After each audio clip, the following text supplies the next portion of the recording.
La junte arrivée au pouvoir le 24 janvier a suspendu la Constitution, dissous le gouvernement et l'Assemblée nationale. En clair, l'État ne fonctionnait plus. Volontaire. Et la survenue du coup d'État nous a, c'est vrai, pas très surpris, mais la suspension de la Constitution, garante donc des libertés et des droits humains, a constitué pour nous une véritable préoccupation.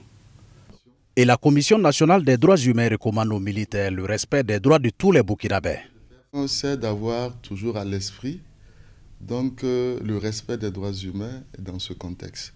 Ça nous rassure donc que dans leur déclaration, les autorités militaires aient rappelé donc et du moins se soient engagées au respect des droits humains.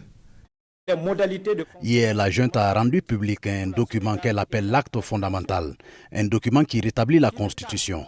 Ainsi, le lieutenant-colonel Paul-Henri Sandaogo Damiba devient président du Burkina Faso, chef de l'État et le chef suprême des armées. L'acte fondamental comprend 8 titres et 37 articles. La junte, elle, est composée d'un président, assisté de 2 vice-présidents et d'un coordonnateur. Depuis le 28 janvier, le CIPDA en tout cas a tenu à faire sa déclaration qui était celle d'appeler, entre autres en premier lieu, au rétablissement de l'état de droit et à la levée immédiate de la suspension de la Constitution.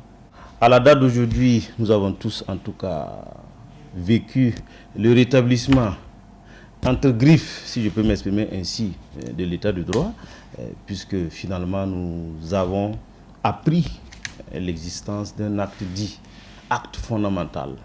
Mais l'organisation a des craintes vis-à-vis de cet acte fondamental. Est-ce que c'est la Constitution qui prévaut ou bien c'est l'acte fondamental qui prévaut? Voilà la question juridique à laquelle le citoyen burkinabé est en face. Et là, il faut que les éminents constitutionnalistes nous éclairent sur la question. Et que le Conseil constitutionnel burkinabé d'ailleurs se prononce sur la question. La junte dit rétablir la Constitution en ces articles qui ne remettent pas en cause l'acte fondamental. Elle l'avait suspendu à la prise du pouvoir lundi. Par ailleurs, le procès Thomas Sankara qui a été suspendu jusqu'au rétablissement de la Constitution va se poursuivre demain mercredi. Lamine Traoré pour VOA Afrique, Ouagadougou.